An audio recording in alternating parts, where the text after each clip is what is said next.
उदगाव तालुका शिरोळ जिल्हा कोल्हापूर सुन्नत जमातुल मुस्लिमीन जामा मस्जिद ट्रस्ट उदगाव याचा मी सभासद आहे. तरी सदर ट्रस्टीबाबत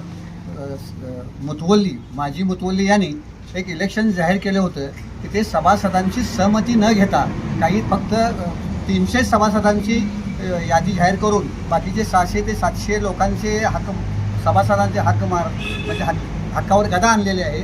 निवडणूक जाहीर झाले याबाबत त्या सभासदांना पत्रव्यवहार झालेला आहेत का?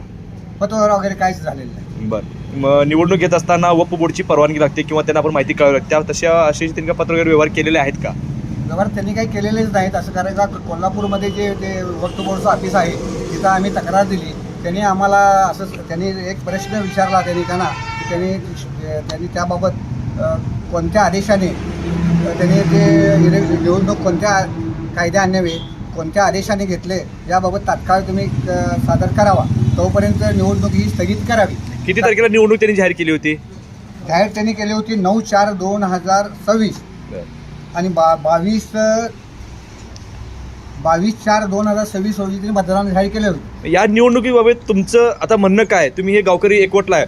2 दिवसापूर्वी तुम्ही पोलीस ठाण्याची पायरी देखील चढला होता. आरोप प्रत्यारोप सुरू होते. हाय व्होल्टेज ड्रामा झाला. नेमकं तुमचं म्हणणं काय आहे? म्हणणं काय की आमच्या शर्यत कुराण आणि हदीस या शर्यतीमध्ये इलेक्शन लावणे हा कुठला कायदा आणि मजकूर हेच म्हणजे संकल्पनाच नाही आहे. तरी जमातीच्या सर्व सभासदांना विश्वासात घेऊन आणि सभासदांच्या सहमतीने ट्रस्टी नियुक्त व्हावे. सगळ्यांचा हक्काच्या प्रमाणे सर्वांना सांगून जनरल मिटिंगा घेऊन त्यांनी ट्रस्टी नियुक्त करायला केले पाहिजे होते. ते न करता परत त्यांनी 10 ते जे त्यांनी कार्यकाळ त्यांचे आहेत त्या कार्यकाळामध्ये त्यांनी कोणत्याही जमातीच्या जनरल मिटिंग घेऊन त्यांनी कधी सभासदांना हिशोब किंवा हे काही दावलेले नाहीत. त्या कारणानं काही सभासद पट्टी देखील भरलेले नाहीत, थकीत ठेवले. का तर तुम्ही हिशोब दावा, आम्ही तुम्हाला पट्टी भरतो. हे त्यांनी म्हणजे ते मनमानी कारभार करतात असे तुम्हाला म्हणायचं आहे का? मनमानी कारभारच त्यांचा आहे की जमातीवर त्यांचं वर्चस्व राहावं.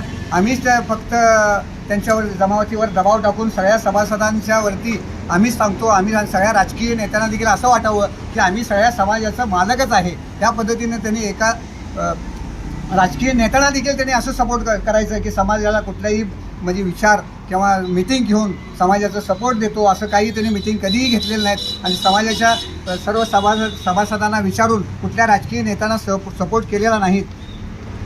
आपल्या मनमानीपणाने मुस्लिम समाजाला पाठिंबा आहे असं त्यांनी जे सांगत होते ते मुस्लिम समाजाच्या काही सभासदांना ते म्हणजे त्यांच्या हक्कावर गदा येत होती आणि त्यांची काही कामं होत होती त्यामुळे अडथळा होत होता की त्यांनी जाऊन दुसऱ्या कुठल्याही पक्षाकडनं जर करता एकाने आमचं काम करा असं म्हटलं की एखादी त्यांनी त्या दृष्टीनं तुमच्या सगळ्या समाजाचा पाठिंबा त्या पक्षाकडे दिला होता, तिथंच जाऊन त्यांच्याकडे काम करून घ्या असं काही सभासदांना अडचणी येत होत्या. त्यासाठी आपण आमच्या समाजाच्या मुस्लिम धर्माच्या कुराण आणि हदीसच्या अनुषंगाने ही खरं म्हणजे इलेक्शन न घेता हात उचलून किंवा चिठ्ठ्या टाकून म्हणजे यापूर्वीचे जे तुमचे चेअरमन असतील किंवा मुतवली असतील त्यांनी नागरिकांच्या म्हणजे समाजाच्या समस्या सोडवण्यासाठी त्यांनी अपूर्ण राहिले आहेत, म्हणजे समस्या सोडवल्या नाहीत त्यांनी, असं तुम्हाला म्हणायचं आहे? आमच्या असं चेअरमन असं म्हणतात की आम्ही काही तक्रार दिल्या की आमच्याकडे तुम्ही तक्रार देत नाही, तुम्हाला काय करायचं ते करा, असंही त्यांची भाषा आहे. उदगाव गाव म्हटलं की एक जिल्हा परिषदचं मोठं गाव आहे. या गावाकडे पाहताना तालुक्यात मोठं एक राजकीयदृष्ट्या सामाजिकदृष्ट्या वेगळ्या पद्धतीने पाहिलं जातं. किती लोकसंख्या तुमची या गावामध्ये मुस्लिम समाजाची? मुस्लिम समाजाची निदान 1,500 ते 2,000 घरं तरी असतील.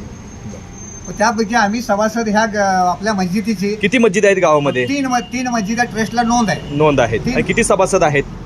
800 ते 750 ते 800 पर्यंत 900 पर्यंत तरी असू शकतात. म्हणजे लोकसंख्येचे निम्मे सभासद आहेत. असे मुस्लिम समाजाच्या फक्त स्त्री ह्यामध्ये सभासद नसतात, त्यामुळं ते फक्त पुरुषांचं जे 18 वर्षाच्या पुढं असतील त्यांचंच फक्त सभासद हा नोंद आपल्या समाजात होऊ शकतो. 2 दिवसापूर्वी पोलीस स्टेशनला दोन्ही गटाचे तुम्ही लोक सामील होता. काय घडलं पोलीस स्टेशनला? काय गुन्हा दाखल केला? काय चर्चा झाली?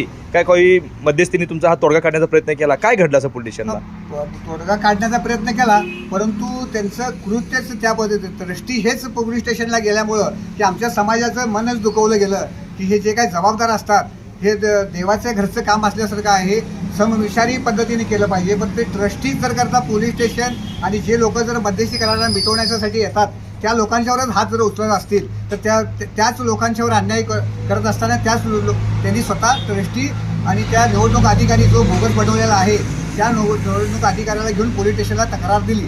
त्याबरोबर गुन्हा घडलेला आहे आणि त्यांच्यावर अट्रॉसिटी लागू म्हणजे असा गुन्हा दाखल झालेला आहे पोलीस स्टेशनमध्ये. दाखल झालेला आहे. झालेला आहे. त्याबाबतचं पत्र तुम्हाला मिळाले काय? दाखल झालेले किंवा एफ आय आर कॉपी तुम्हाला मिळालेली आहे? एफआयआर पावती जो गुन्हा म्हणजे त्यांनी जे दिलेलं आहे त्यांना ते एफआयआर पावती मिळाली. ठीक आहे. आता निवडणूक तात्पुरती स्थगित करण्यात आलेली आहे वक्फ बोर्डच्या अनुषंगाने, बरोबर? आता बरोबर. तुमचं पुढचं पाऊल काय आहे?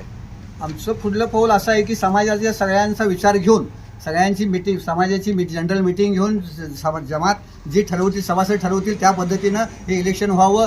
म्हणजे राजकारण विरहित हे इलेक्शन व्हावं असं तुम्हाला म्हणणं आहे का? राजकारण न घेता आणि मतदान न होता हात वर करून किंवा एखादी चिठ्ठ्या टाकून प्रत्येक मस्जिदाची 10 चिठ्ठ्या टाकावं आणि त्यातल्या एका मुलाच्या वतीनं त्या चिठ्ठ्या उचलून त्यातले ट्रस्टी पारदर्शकपणे निवडणूक व्हावी असं तुमचं म्हणणं आहे. हा बरं. समाजाच्या वतीने एक दुर्दैवी घटना असं सांगावं असं वाटतंय की समाजाचा सभासद 2025 ते 26 ही पट्टी भरलेली होती. त्याच्या वडिलाची पट्टी तुम्ही यादीमध्ये नाव का नाही आलं हे विचारणा करायला गेल्यानंतर जो निवडणूक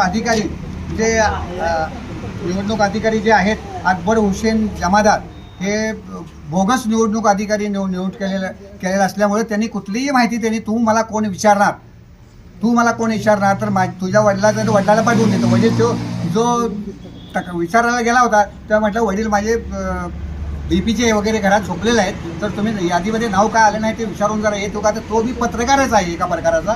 तर तो विचारत असताना तू मला कोण विचारणार असं विचारलं तर त्या सभासदानं असं विचारणा केली की तुम्ही कोण, तुमच्याकडे लेटर काय आहे, तुम्हाला कोण नियुक्ती केल्याबाबत तुम्ही ते हे अधिकार दावा, त्याबद्दल त्यांच्यामध्ये तक्रार झाली आणि त्यामध्ये भांडण होऊन तो पोलीस स्टेशनमध्ये गुन्हा दाखल झाला. किती लोकांच्यावर गुन्हे दाखल करण्यात आलेले आहेत? ती एकट्यावर दाखल केलेला, एकानेच फिर्याद दिली, 4घांच्या वरती गुन्हा दाखल झाला. त्यांना नोटीस वगैरे दिलेली आहे किंवा अटक केली होती काय? असं काय अटक काय झालेलं नाही. समाजच्या नोटिसा बहुतेक दिलेल्या असतील असं मला पोलीस स्टेशन